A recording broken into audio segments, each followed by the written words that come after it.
Сәлеметсіздер ме балалар? Қазақ тілі сабағы 2-ші сынып 68-ші сабақ. Ең алдымен каналға тіркеліп, лайк басып кетіңдер. Бүгінгі тақырыбымыз амоним дегеніміз не?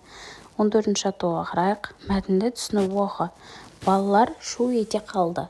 Таза жеңіс. Жарайсың, Ертай. Бәрі Ертайды қаумалап құттықтап жатыр. Алпамыспен ешкімнің жұмысы жоқ. Күресті қызықтап қыздар да тұр екен. Ұят-ай, деп ойлады Алпамыс. Қыздардың көзінше жеңіліп қалғанымды қарашы.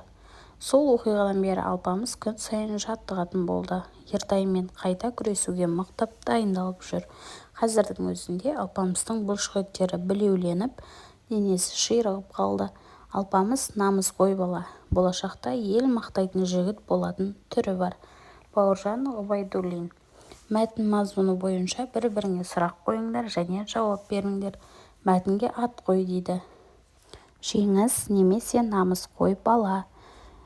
Мен қоятын болсам, намыс қой бала деп мәтінге ат қояр едім.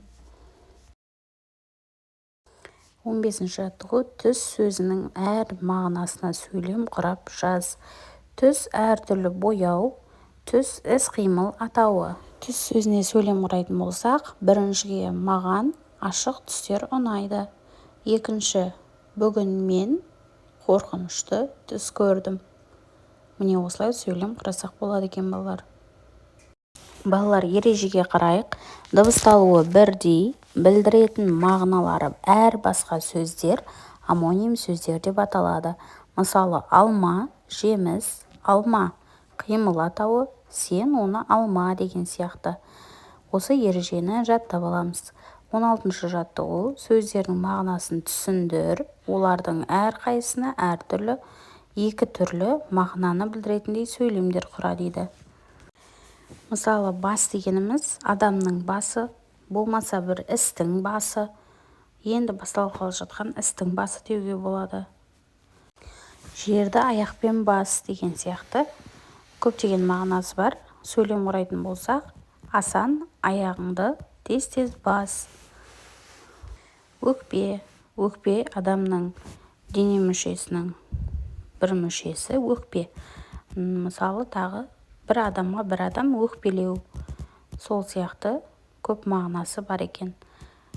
Сөйлем құрайтын болсақ, өкпе адамның дене мүшесінің бір бөлігі. Ат адамның аты және жануарды ат деп айтсақ та болады, жылқыны. Менің атым өте әдемі.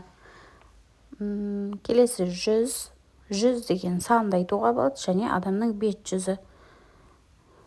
Сөйлем құрайтын болсақ, бір ғасырда 100 жыл бар.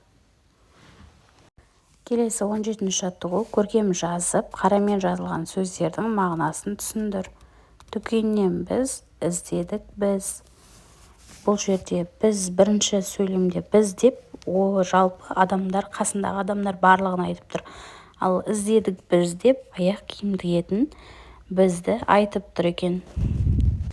Келесі шығармашылық үзіліс 18-ші жаттығу ойлан тап. Мұз айдында 7 бала асыр сап жүр сырғанап. Сырғанамай 2 бала жағалауда тұр қара.